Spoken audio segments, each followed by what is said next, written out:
आइए import job filing शुरू करें। पिछला जॉब जो पहले से ही सहेजा गया है उसे यहाँ ग्रिड में लोड किया जाएगा।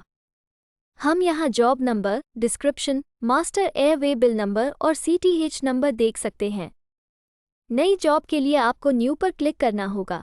यहाँ जॉब डेट, ट्रांसपोर्ट मोड और बी टाइप के साथ जॉब नंबर स्वचालित रूप से आ जाएगी।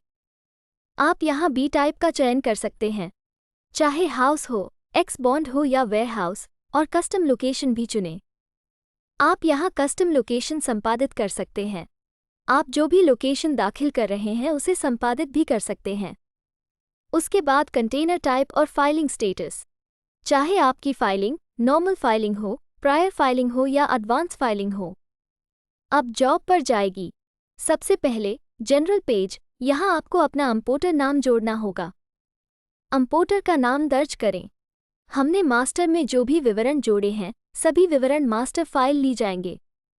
तो IEC number, brand SL number, address, AD code और GST नंबर मास्टर से लिया जाता है और उसके बाद कंट्री ऑफ ओरिजिन और पोर्ट ऑफ ओरिजिन दर्ज करें। फिर सेक्शन 46 में पहले ग्रीन चैनल की जांच करें जो डिफ़ॉल्ट नहीं है। यदि आप उल्लेख करना चाहते हैं तो यहाँ इस ऑप्शन पर टिक करें जैसा कि यहाँ दर्ज किया गया है। इसके बाद हाई सी सेल इंपोर्टर पर जाएं। हाई सी सेल इंपोर्टर का मतलब है आप इस विकल्प का चयन कर सकते हैं और आप यहाँ हाई सील सेलर का नाम उल्लेख कर सकते हैं और फिर सेव और नेक्स्ट पर क्लिक करें। यह IGM पेज आ जाएगी। यहाँ आपको invoice date, IGM number, IGM date, master way bill number और मास्टर वे बिल डेट बतानी होगी। फिर house way bill number, house way bill date और पैकेज दर्ज करें।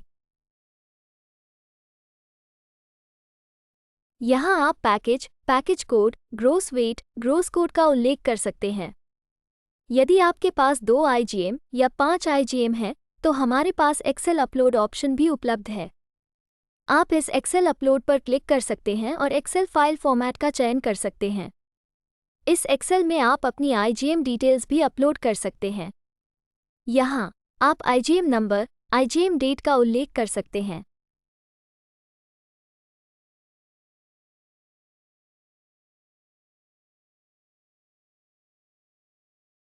फिर यहाँ विवरण का उल्लेख करने के बाद आप इस एक्सेल फाइल को सॉफ्टवेयर में अपलोड कर सकते हैं।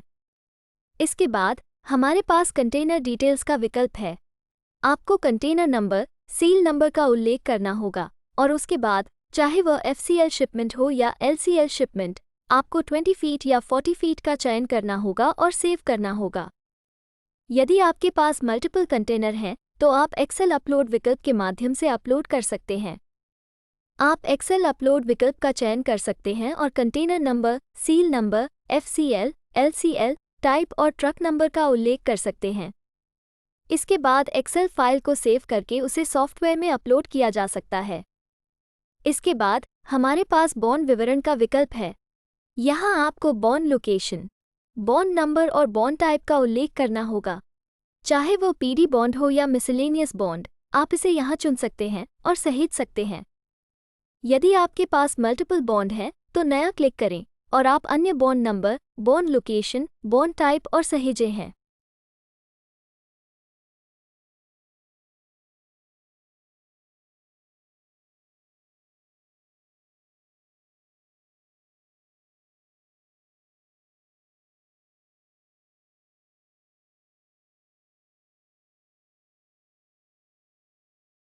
इसके बाद सर्टिफिकेट सिलेक्ट करें।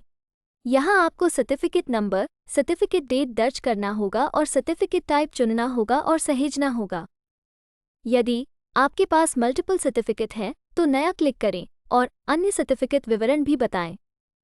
अगला इनवॉइस पेज है।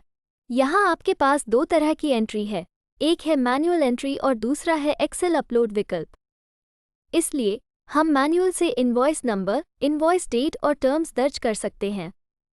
चाहे वो FOB, CI, CF या SIF हो, क्या टर्म्स हैं इसे चुनें और फिर करेंसी चुनें। करेंसी भाग के संबंध में हमारा सॉफ्टवेयर करेंसी को दिन प्रतिदिन स्वचालित रूप से अपडेट करेगा। अगला है इनवॉइस वैल्यू। यहाँ हमें FOB और फ्रेट इंश्योरेंस उल्लेख करना होगा। सबसे पहले आप चाहें तो फ्रेट रेट बताना चाहें तो यहाँ दर्ज कर सकते हैं, या फिर यदि आप फ्रेट अमाउंट भी दर्ज करना चाहते हैं तो आप इसका उल्लेख यहाँ कर सकते हैं। अगला सप्लाई डिटेल्स है। आप यहाँ सप्लाई मास्टर का उल्लेख कर सकते हैं। यदि आप नए ऑप्शन पर क्लिक करते हैं तो आप सप्लायर का नाम, ब्रांच, सीरियल नंबर और एड्रेस दर्ज कर सकते हैं। सप्लायर का नाम स्वचालित रूप से मास्टर में सहेजा जाएगा। यहाँ आप सप्लायर का नाम सहेजें और चयन कर सकते हैं। यदि आप कई इनवॉइस जोड़ना चाहते हैं तो आप क्लिक न्यू कर सकते हैं और आप यहाँ इनवॉइस भी जोड़ सकते हैं। यहाँ invoice number, date, terms, currency और इनवॉइस वैल्यू दर्ज करें और प्रोडक्ट पेज पर जाएं। वहाँ आपको item description, item quantity, quantity code, unit price दर्ज करना होगा। क्वांटिटी और यूनिट प्राइस के आधार पर आइटम अमाउंट की कैलकुलेशन स्वचालित रूप से की जाएगी। उसके बाद आपको RITC नंबर का उल्लेख करना होगा, तो आपके RITC नंबर के आधार पर इन्फो UQC स्वचालित रूप से लिया गया है और उसके बाद कस्टम टैरिफ के अनुसार 8 सेस नोटिफिकेशन और सील नंबर स्वचालित रूप से लिया जाएगा और लेवी नोटिफिकेशन, फिर IGST नोटिफिकेशन। कस्टम टैरिफ के अनुसार स्वचालित रूप से डिफ़ॉल्ट नोटिफिकेशन ली जाएगी। तो आपको इन्फो MSR का उल्लेख करना होगा। जनरल विकल्प में आपको मैन्युफैक्चरर नेम, मॉडल, ब्रांड और उसके बाद इसका अंतिम उपयोग करना होगा। अब country of origin, item wise country of origin के लिए आपको इसका उल्लेख यहाँ करना होगा और उसके बाद CTH कॉलम उल्लेख करना। आपको स्कीम कोड का सिलेक्ट करना होगा। यदि आप लाइसेंस बिल दाखिल कर रहे हैं तो आपको लाइसेंस स्कीम नोटिफिकेशन और नोटिफिकेशन सीरियल नंबर का चयन करना होगा। उसके बाद यदि आपके पास कोई बेसिक एक्सटेंशन नोटिफिकेशन है तो आपको इसका उल्लेख यहाँ करना होगा। किसी भी सोशल वेलफेयर एक्सटेंशन है तो आपको इस कॉलम में उल्लेख करना होगा और यदि आपके पास कोई सप्ताह नोटिफिकेशन है तो आपको इसका उल्लेख यहाँ करना होगा। फिर आपको आइटम ऑप्शन को सहेजना होगा तो लाइसेंस ऑप्शन खुल जाएगा। यहाँ आपको रजिस्ट्रेशन नंबर,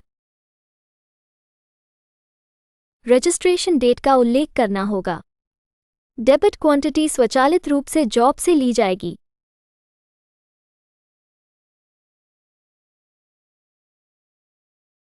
टोटल डेबिट सिर्फ अमाउंट और टोटल डेबिट ड्यूटी स्वचालित रूप से जॉब से ली जाएगी। उसके बाद आपको सेव पर क्लिक करना होगा, फिर लाइसेंस विवरण सहेजा जाएगा। अगला सहायक सपोर्टिंग डॉक्यूमेंट का विवरण है, इसलिए यहाँ आपको IRN नंबर विवरण और डॉक्यूमेंट टाइप कोड उल्लेख करना होगा।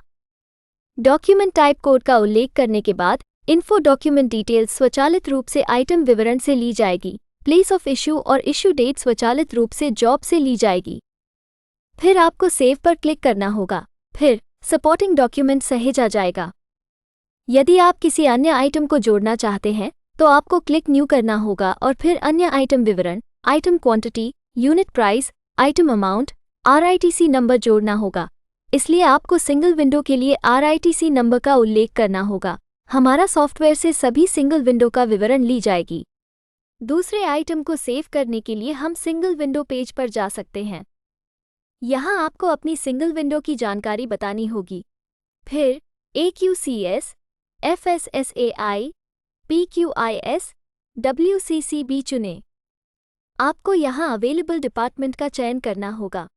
इसके बाद आप info type, info qualifier, info code, info text का चयन कर सकते हैं और सहेज सकते हैं।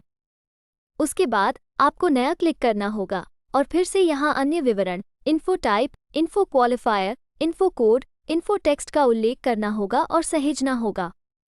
हमारे पास बल्क सिंगल विंडो का विकल्प भी उपलब्ध है।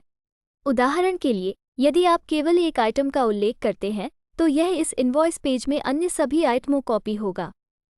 RITC नंबर के आधार पर सभी आइटम सिंगल विंडो में कॉपी किए जाएंगे। फिर उसके बाद हमारे पास बल्क FTA विकल्प भी उपलब्ध है। यहाँ आप अपने इनवॉइस नंबर और नोटिफिकेशन के आधार पर FTA विवरण का उल्लेख कर सकते हैं। इसके बाद चेकलिस्ट पेज पर जाएं, तो आपको इस विकल्प में चेकलिस्ट तैयार करनी होगी और ये हमारा चेकलिस्ट फॉर्मेट है। अंत में सबमिशन पेज पर जाएं। यहाँ इस सबमिशन पेज में हमारे पास फाइल को वैलिडेट करने का विकल्प है। इसलिए कस्टम्स के लिए फ्लैट फाइल तैयार करने से पहले आप यहाँ अपनी फाइल को चेक और वैलिडेट कर सकते हैं। तो फ्लैट फाइल में जो भी एरर होंगी, हमारा सॉफ्टवेयर एक ही बार में सभी एरर्स को दिखा देगा। आप इस पेज में सभी एरर्स को चेंज कर सकते हैं और उसे सुधार सकते हैं। फिर आप यहाँ फ्लैट फाइल जनरेट कर सकते हैं। फ्लैट फाइल जनरेट करने के बाद आपको सेंड क्यू विकल्प पर क्लिक करना होगा। इसलिए फ्लैट फाइल DSC टूल पर जाएगी। DSC टूल में आप डॉक्यूमेंट पर हस्ताक्षर कर सकते हैं और इस डॉक्यूमेंट फाइल को आइसगेट में जमा कर सकते हैं।